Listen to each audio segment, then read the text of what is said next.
So good evening. It's Friday night at the Golden Door. Can everybody hear me? Yes. Good.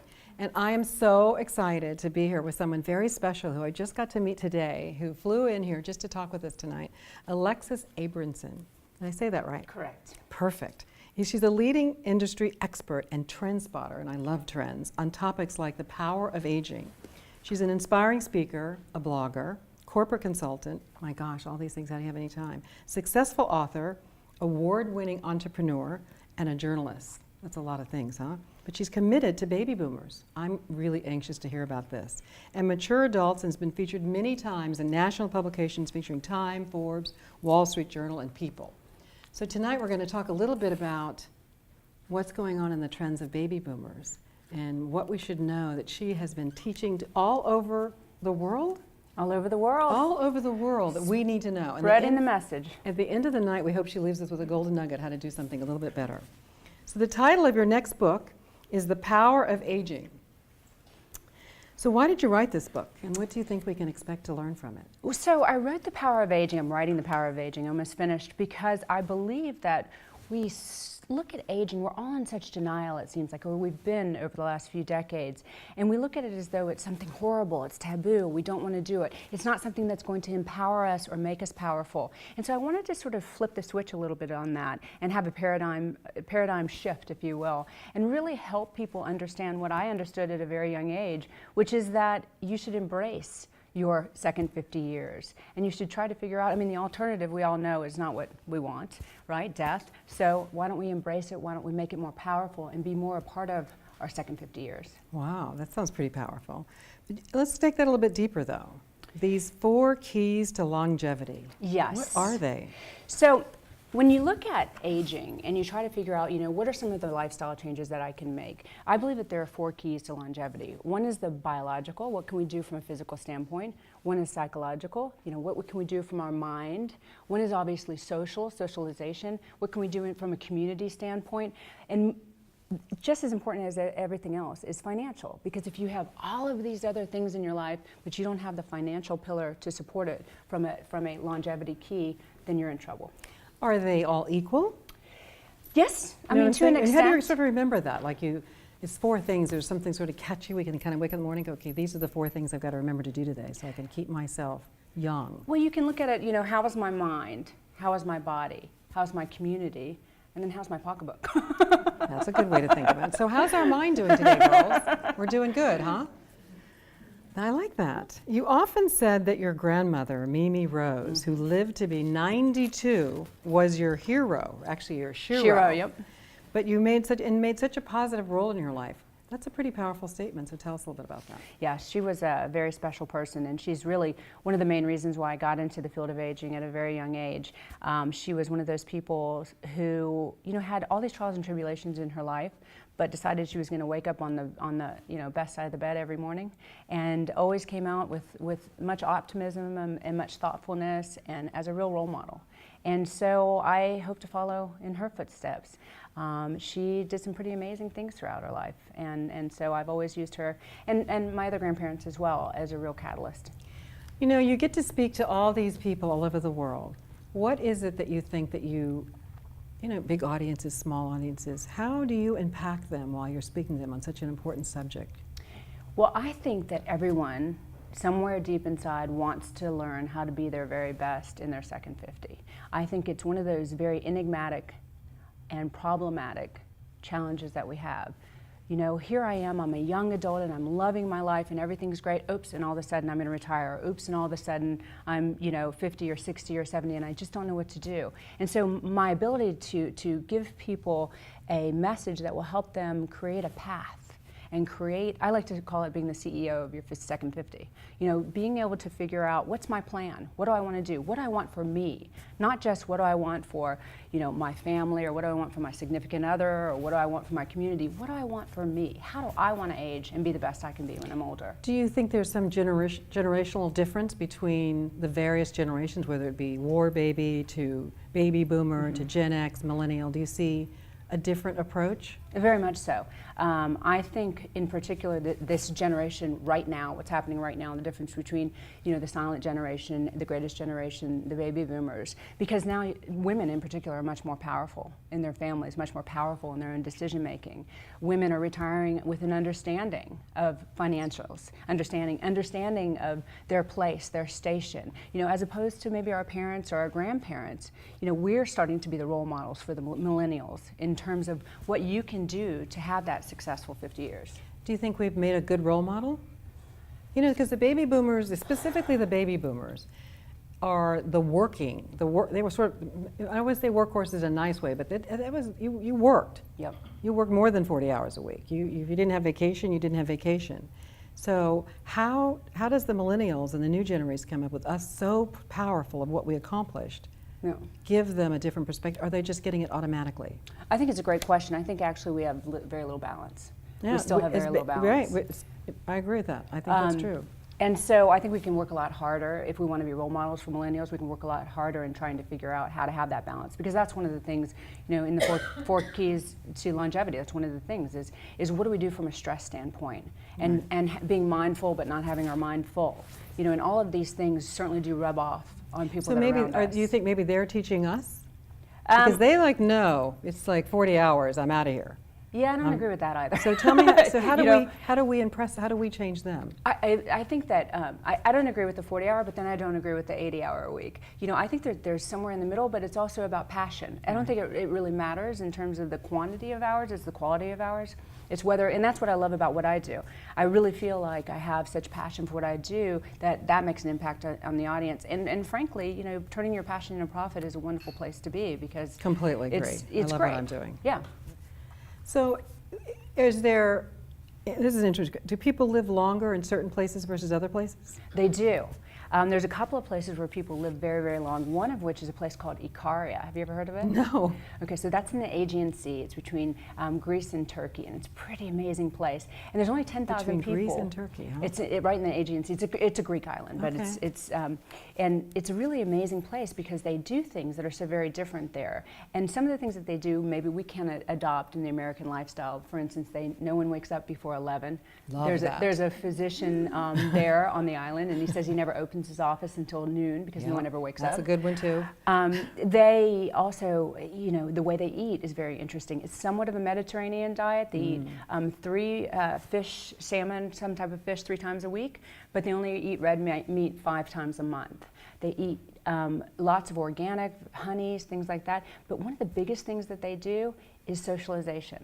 Every single night they get together as a community or they get together with their friends and they socialize. And that's one of the keys that we really, really, really emphasize as gerontologists is how important socialization is.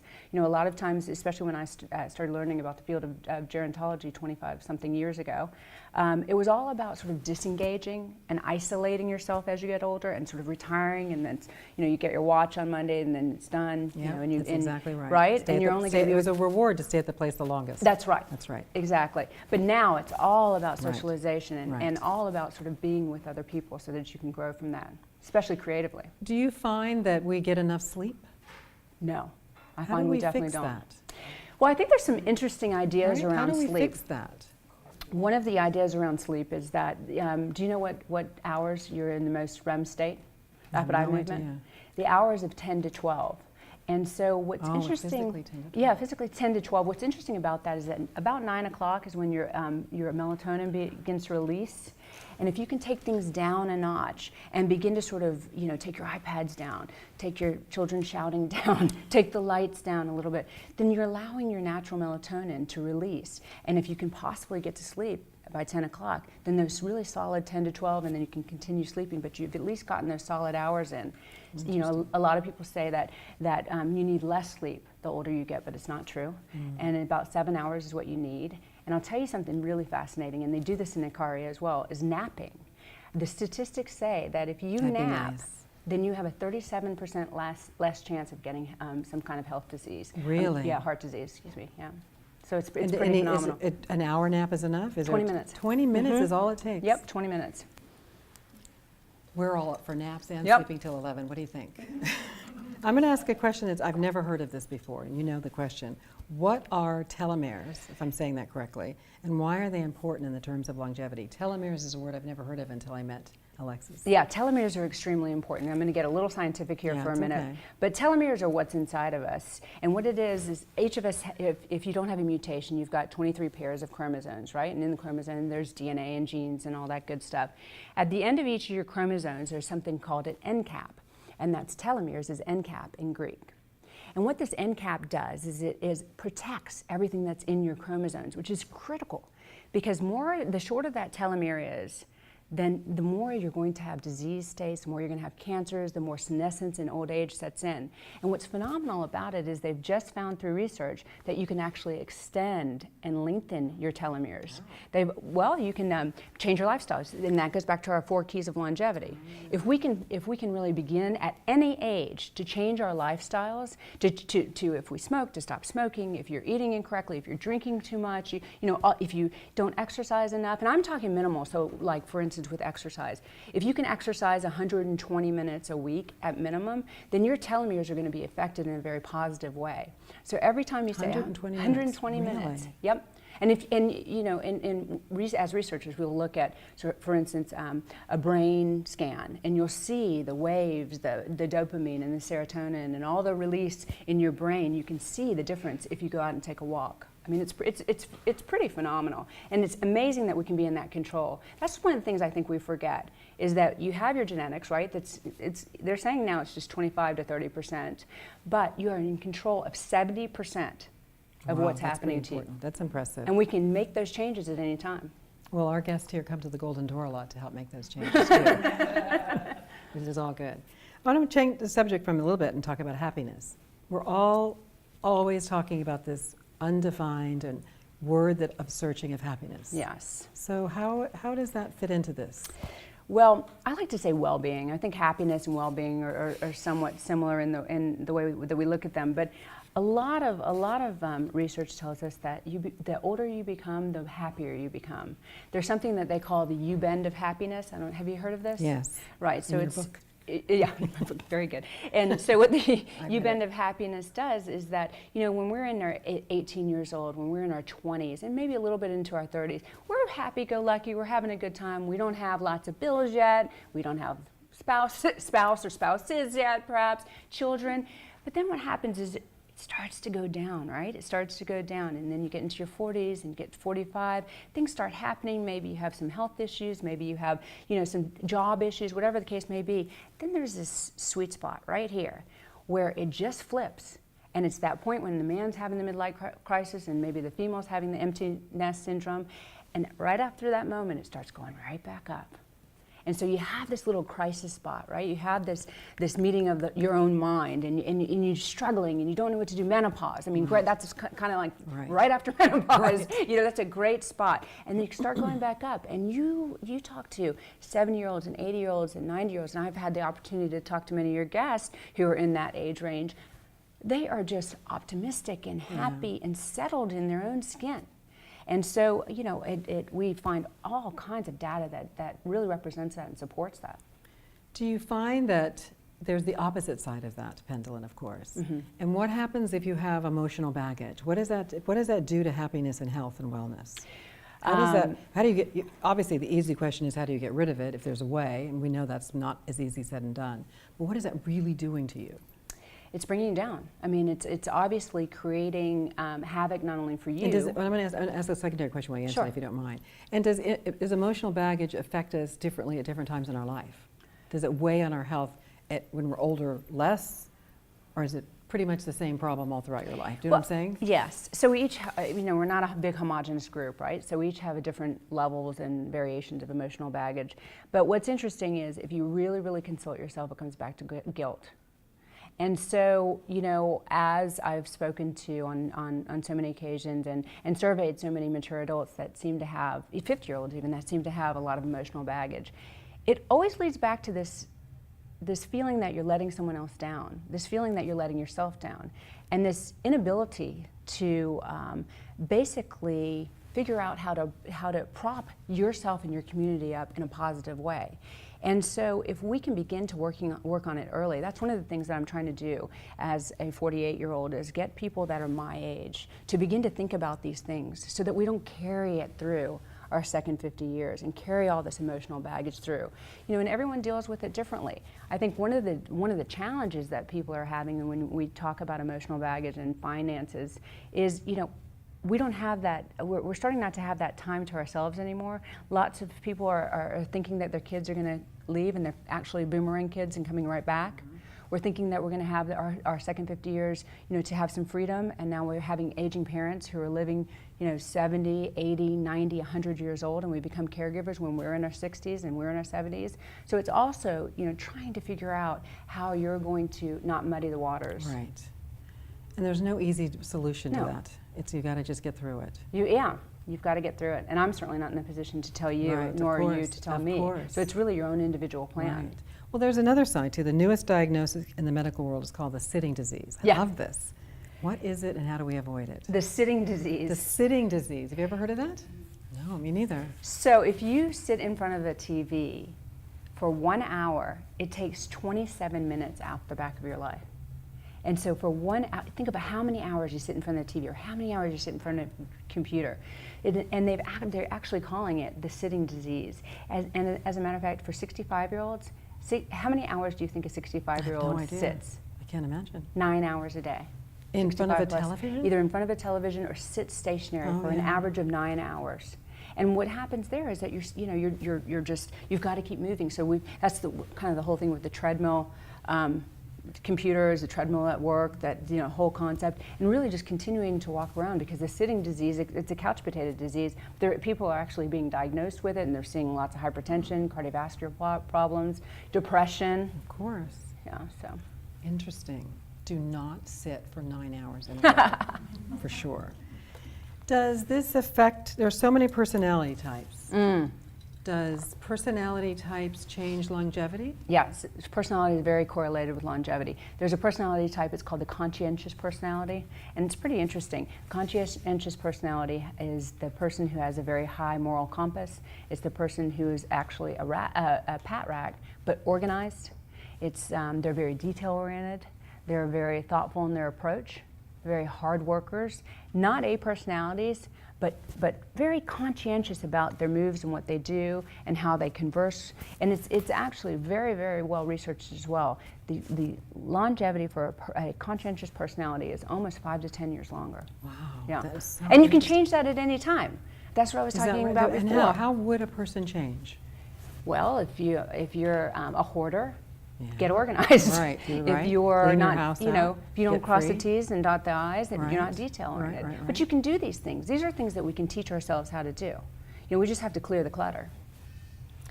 So would a person realize that, though? And does a hoarder know they're a hoarder? I mean, isn't that why they're struggling, because they can't really see it? It's a good question. That's know why what I'm there's a saying? show called Hoarder, I guess. Exactly. Yeah. I know. It'd be hard to know. Yeah, because you just need somebody to tell you. By the way, you need to clean your garage. Yeah, but I mean, you know, you know when. Yeah, you know. Just some of the other things, you know, when you're not, you know, you're off base with you're not doing the right thing. You Yeah. know when you're not working hard at something that even if Yeah, you're it's true. passionate about it, Yeah. you know when you can make a change Yeah. and make a shift. Yeah. And to know that it's tied to longevity is pretty incredible. Incredible. Which brings us to, there's a new, and I talk about this with my friends all the time. There's no question that our parents and grandparents were in the 60s and 70s and 80s. That was great. Now we're in the 80s and 90s and heading to the hundreds, that we're going to be living into the hundreds.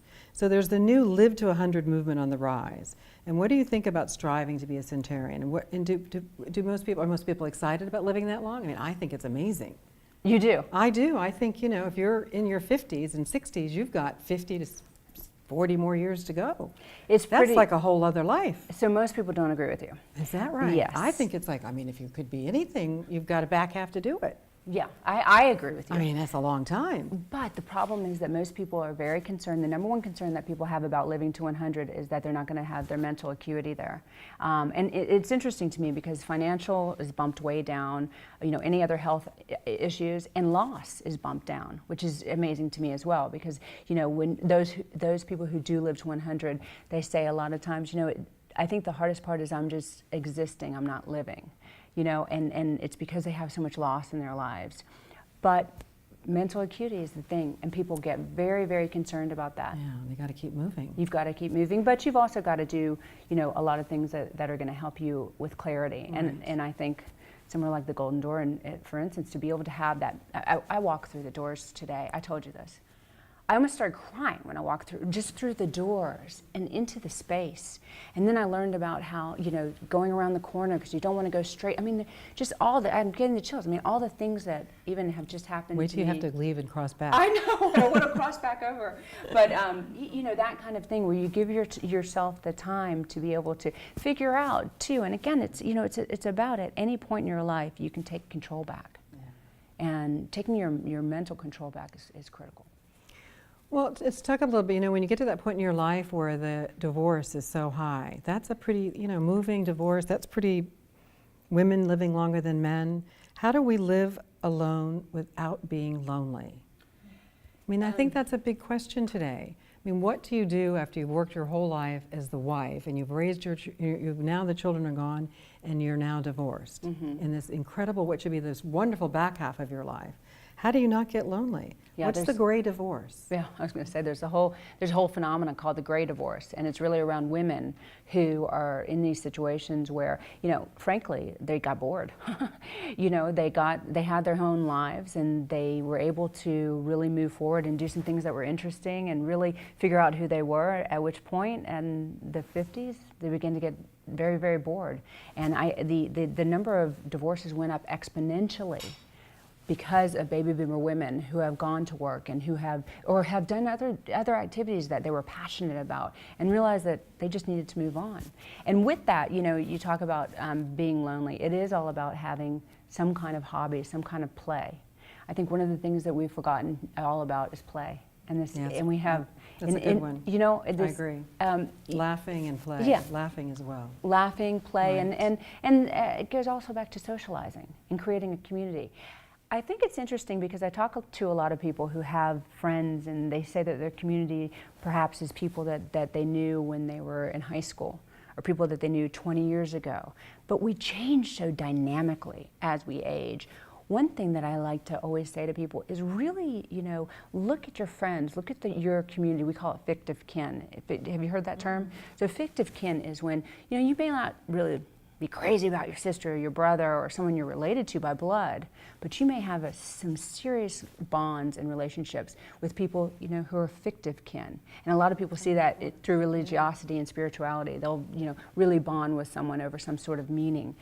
But we don't let go of these people in our lives that are creating emotional baggage. Right. I mean, if there's nothing else that I can say about the second 50 years, it's just get rid of The bad stuff. chaos and the people that no longer need to be a part of your existence and your future. Yeah, that I would have to say that's important. Because haven't you been with people and Yes. you were not alone, but you were Yeah. so lonely? Yeah.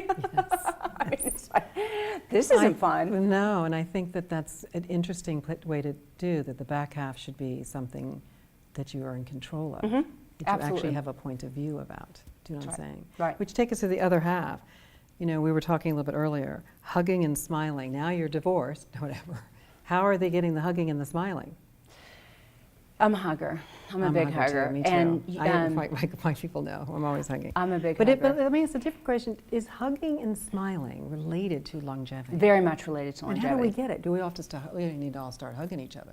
Well, it's not just hugging, so it's really the emotional touch. I mean, I think so it's if important. you can reach out to someone and touch them even for a moment, 12 times a day, that's what you need, 12 times a day of touching. But smiling is pretty fascinating. There's some research that was done recently that I was looking into. I was just reading a great article about baseball players and baseball cards.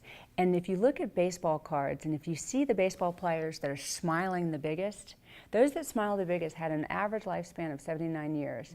And those who on the baseball cards smiled, you know, just a little bit, 72 years. And for men, that's long already. So they've kind of survival of the fittest. It's pretty interesting to think about that. And why not? Well, you know, we had an interesting speaker here. I'm going to ask you this question now differently. Natalie Geld, actually. And she talked about that we stopped even touching ourselves. That even by touching ourselves some, would you agree with that? That even that touch helps you remind yourself that you're a human. Yeah. And you're a person and you have feelings. Yeah, And that you're you should okay. take time out to touch yourself and remember that you are alive. Yeah, absolutely. I mean, you know, there's a lot of classes and seminars that I've taught for women that are over the age of 70 that are widowed or are, you know, in a situation where they're divorced and have been, and you see them all the time and they're always going like this. Yeah. You know, they're hugging themselves because they say they never get the hugs. Yeah. And they never get the touches. But certainly, you know, your blood is flowing more, your blood pressure is going up. It's very important. It's very important. This is so interesting. So what's your favorite book about aging? Have you ever read the book, The Travel of the Epicurus? No. I definitely Daniel will. Klein, really phenomenal book, really, really great book. This gentleman, at the age of 72, he went to the dentist. He was having the worst time chewing, and he went to the dentist, and the dentist said, "Oh, you know, we've got to pull all your teeth, and we've got to put implants in." And so he had this whole, and this is a true story. He had this whole craziness in his head. He's like, "Oh, do I want to pay $20,000? I'm 72 years old." So instead of doing that, he went to Greece. And he traveled all around and learned all about Greek philosophers and their concept, Plato, all the philosophers and their concept about aging. And he incorporated it in this book, and it's just well worth the read. Very intelligent book. Very short, not big. It's called The Travel of the Epicurus, and his name is Daniel Klein. It's a must read. And The Power of Age. It'll be out in October. Yeah, of course. So let's hear about what you do. What do you do for yourself to keep yourself young and spirited? What are your regimens like? So it's a good question, because when I walked through the golden doors today, I realized I need to do more. It was one of those times when you think about your own profession and you stand up there and you give lectures and you talk about lifestyle changes all the time. And then when I came through, it was like 10 years fell off my life just by coming in and seeing the koi and smelling the jasmine and talking. I mean, I got in on the tail end of this week. I'm talking to all of your guests who have been here all they're pretty week. special. I mean, you know, for me, it's Yeah. just been They're so quite invigorating. And so I actually took the journal that I was given and sat down and wrote some of the things that I want to continue to build on. One of the biggest things that I've done is try to figure out what my play is. What is my play? What makes me happy? What makes me want to go and do, not what makes my husband happy, not what makes my mom or my friends happy, what really makes me happy? And what can I do to make myself happy with that hobby or that passion that will carry into my next 50? Because I'm right there on the cusp of it, you know, so I've got a couple like of years that. to sort of figure that out. Well, we hope we get some time here this week, too. You have to walk a labyrinth. And No, I certainly will. I certainly will. But I also, you know, I follow the Mediterranean diet, Yeah. which I think is important. And I prefer to wake up with a smile than not. I love that. stopped caring if you don't smile back. I totally agree with that. You know, I always like to leave something, like I call them little golden nuggets each week with our guest. And I think the last question for the night before we go to questions and answers was, can learning new things keep you? I love this speaker series. I am just the most curious person. Every week I learn something. Is learning things and keeping your mind open continue to keep you young? It does continue to keep you young, and I'll tell you a quick story about that. There's this place called Chianti, which I'm sure we all know, right? Where they have the vineyards and they make the wines, and that's where the highest percentage of centenarians, people that live to 100, are in Chianti in Italy. And the reason they say that they are is just around lifelong learning, is the sense that they say they never retire. That they, you know, maybe the CEO that works in the vineyard, they may be in charge of distribution, they may be in charge of the grapes, and maybe one day it's time for them to retire. But they're never marginalized, and they always continue learning. They never leave the vineyard. They always are part of decision making. They're always part of the conversations. They're always part of the energy that's around it. And I think that's one of the things that we need to continue to always do, is to just keep putting one step in front of the next and keep having adventures and learning and passions. And you know, if you have to call it never retiring, it may be reinventing yourself. I think so. You know, rethinking the way you want to live your second 50. I agree. I really think that curiosity is critical. Mm-hmm. Well, I think this was really exciting tonight. And your book, The Power of Aging, is out when? October. Out. You must come back. I will. And launch your book Be here. great. We've got a book here, the Caregivers Survival. And when The Power of Aging comes out, we'll be, I hope, some of the first to get it. Absolutely. I hope Yep. so. And you can come back and launch here. And I want to thank you all for joining us tonight.